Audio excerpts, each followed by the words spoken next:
Class 7 आज हम पढ़ेंगे साइंस में lesson number 3 fibre to fabric.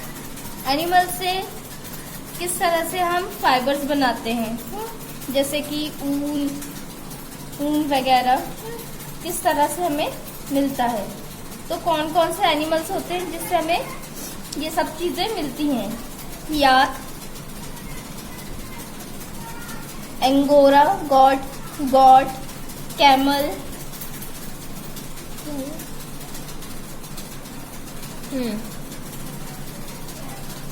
Alpa, अलमाला और क्या कहते हैं शिप एक्सेट्रा, और भी चीजें हैं जिससे ये बनता है।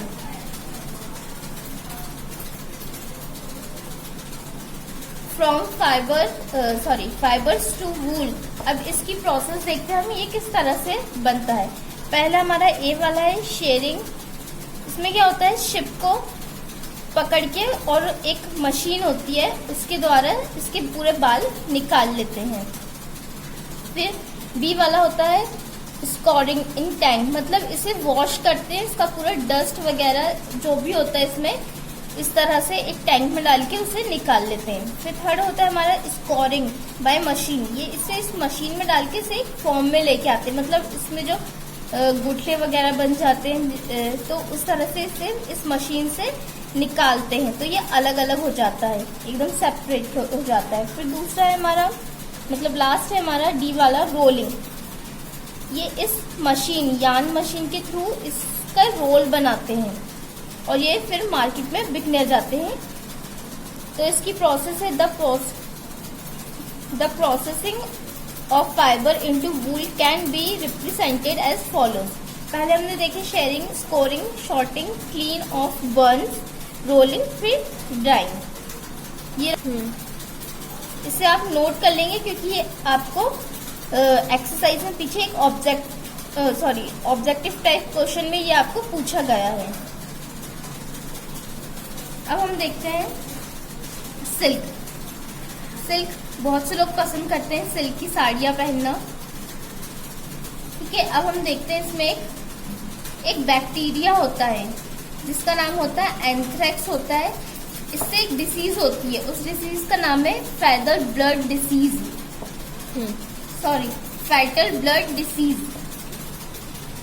अब हम देखते हैं इसकी life history of silk moth या मलबरी सिल्क। तो इसकी हम प्रोसेस देखते हैं किस तरह से ये सिल्क बनाता है। पहला इसमें दो जो कैटरपिलर्स होते हैं वो पार्टिसिपेट करते हैं। पहला मतलब दो बटरफ्लाईज होते हैं, एक मेल और दूसरा फीमेल। जो मेल होता है वो फीमेल से छोटा होता है, पिक्चर में ही आपको दिख रहा है, एक छोटा एक बड़ा है।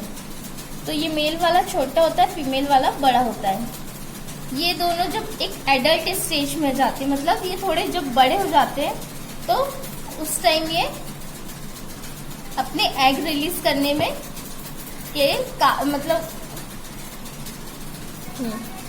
तो ये कैपेबल हो जाते हैं उस एज में एग रिलीज करने के लिए। तो ए वाला था हमारा एडल्ट स्टेज। अब बी वाला है, अब एक लीफ में मलबरी लीफ होती हैं पत्तियां, उसमें जाके ये फीमेल जो रहती है वो अपने एग को रिलीज करती है। इस तरह से दिख रहे हैं आपको, छोटे छोटे से इस तरह से एग को रिलीज करती है। फिर डी वाले में क्या होता है, ये जो एग है ये एक सिल्क वॉर्म के फॉर्म में आ जाते हैं। फिर ई वाले में क्या होता है, ये इस तरह का एक कोकोन बना लेते हैं। फिर एफ में क्या होता है, कोकोन विथ डेवलपिंग मॉथ। अब ये जो कोकोन है एक मॉथ के, मतलब सिल्क मॉथ के उस फॉर्म में आ जाता है जिससे सिल्क निकाल लिया जाता है। तो इस तरह का दिख रहा है आपको, ये सिल्क निकाल लेते हैं। फिर यही सिल्क मार्केट में बिकने आता है। फिर यही सिल्क फैब्रिक के फॉर्म में मार्केट में बिकने आता है जिसे हम यूज करते हैं। अब हमारा लास्ट टॉपिक है from cocoon to silk. Cocoon से सिल्क किस तरह से आता है। इसमें जो फीमेल सिल्क फॉर्म होती हैं वो क्या करती हैं, एक मलबरी ट्रीज में जाके उसकी लीव्स में अपने एग्स को रिलीज करती हैं, बहुत सारे एग्स को। फिर उसके बाद वो एक लार्वा के फॉर्म में आ जाता है, जिसे हम कहते हैं कैटरपिलर, मतलब इल्ली बन जाता है। फिर ये इस तरह से कोकोन बना लेता है, जिसे हम बाद में यूज करते हैं। ठीक है, यहाँ पे आपका लेसन खत्म होता है। अब हम इसकी एक्सरसाइज देखेंगे। आपको फर्स्ट वाला क्वेश्चन नहीं करना है, सेकंड वाले से देखेंगे। द सिल्कवॉर्म इज, सिल्कवॉर्म क्या है, कैटरपिलर है या लार्वा है? तो चूज द करेक्ट ऑप्शन है ये।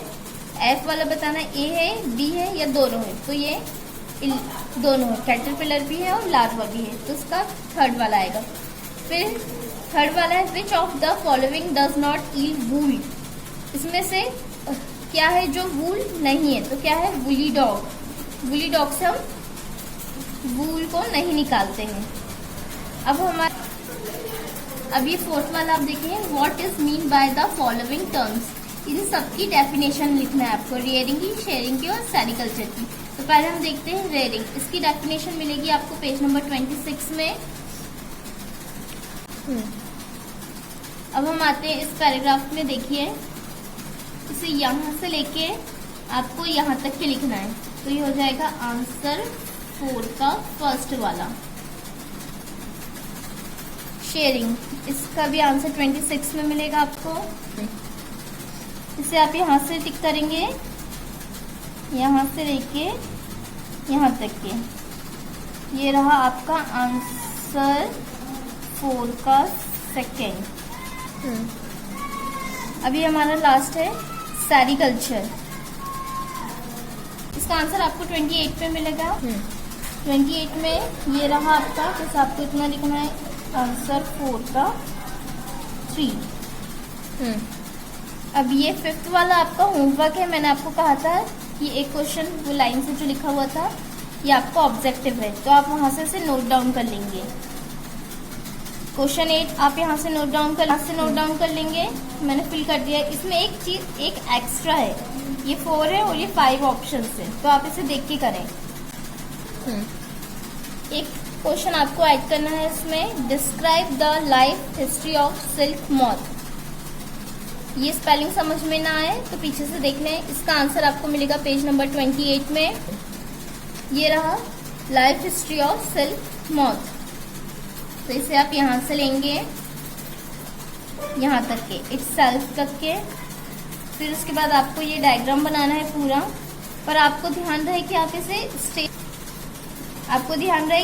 स्टेप वाइज ही बनाएंगे। पहले ए, फिर बी, फिर सी, डी, ई, एफ, या तो फिर आप इसे ऐसे सर्कल में भी बना सकते हैं। अब हम नेक्स्ट इधर आएंगे, तो यहाँ पे आप लिखेंगे यहाँ से ड्यूरिंग से लेके ये कोकॉन तक के। ये आपका आंसर, इसे आप आंसर 7 डाल दीजिए। यहाँ पर आपका लेसन खत्म होता है। अब हम आगे का लेसन नेक्स्ट क्लास में देखेंगे। Thank you.